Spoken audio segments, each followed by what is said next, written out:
It's an epidemic that doesn't discriminate, sometimes hidden, other times pain on full display. Mental health issues in Charlotte are at the core of many stories we cover every day. So we dug deep during 2 one-hour primetime specials and gave hope during 16 hours of crisis counseling through our live phone banks. We talk with survivors about what helped them overcome their darkest moments. 2003, Riemann and 7 other soldiers dropped off behind enemy lines in Iraq. You're on. He was in the thick of battle at 23. It's a day I'll never forget. I just hear these loud explosions, and it happened so fast. He was suffering from severe PTSD. I grabbed my rifle. It was locked and loaded. But a friend walked in just in time and stopped him.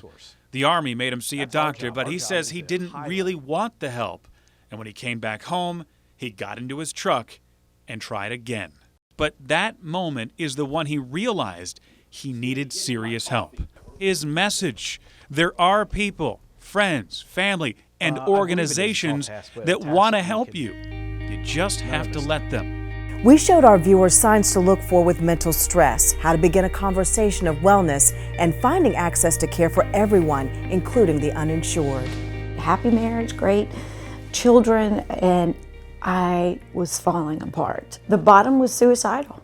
I didn't want to live. I remember being in the chair looking at the babies, looking at the boys, thinking, y'all would be better off without me. Fortunately, Purdy was able to afford help, but others... It's hard enough with an income and an insurance card to go get help. It's extremely difficult when you do not have insurance. We found agencies doing critical mental health work for free. All of our services are 100% free. Anybody can come in and we can kind of meet them where they're at to try to figure out how we can navigate their individual journey. We created an online guide of local mental health services available, and mental health experts staffed our 16-hour phone bank that received nearly 1,000 phone calls. This room of mental health professionals has been talking to people, accepting phone calls from people from all walks of life for the past 8 hours. You can see them here right now. It looks like all of them are on the phone right now. It really just shows you the need for people of all ages dealing with PTSD, anxiety, questions about suicidal thoughts. They are connecting people to resources in their community. Each of them has one of these, a resource guide right in front of them, and there's a number on your Some screen. callers were in the midst of suicidal thoughts. We dispatched mobile crisis units. Thankfully, we received word they are now survivors. For young people, pressures can lead to a variety of mental health disorders, some life-threatening. We shared the success of one program. Hopefully, it can be used at other schools. You feeling like you're the only one? I think it's really difficult to talk about because it's so real.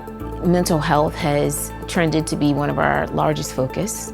Maybe 3 years ago was where we saw a shift. It was just a really hard year. The school is also hyper aware of the reality of teen suicide, having lost 3 students. For us, we're always on alert as a result because, you know, with our Sources program. She's talking about Sources of Strength, a student-led youth suicide prevention project, now in its 2nd year at Huff.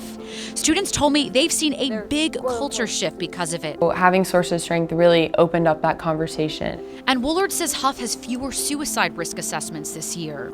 Through difficult times came heroes in our community. Doctors diagnosed Miller with bipolar I disorder. He attempted suicide 3 times, twice with pills, and then... I put a gun in my head and pulled the trigger, and it jammed on me. It was also the turning point. We met him at MLK Middle School.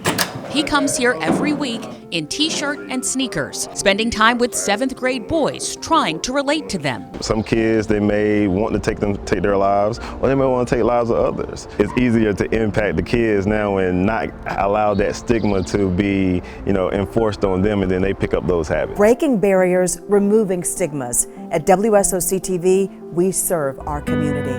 There is help. There is hope. It's going to take a village. It's okay to say, I need help. I wasn't crazy, I just needed direction, I needed understanding, I needed community, I needed love. I can overcome this. Recovery is possible. Mental health is there, and it needs to be talked about. You're not alone. When you get the help, that's when you find the hope. Charlotte's hidden crisis. There is help.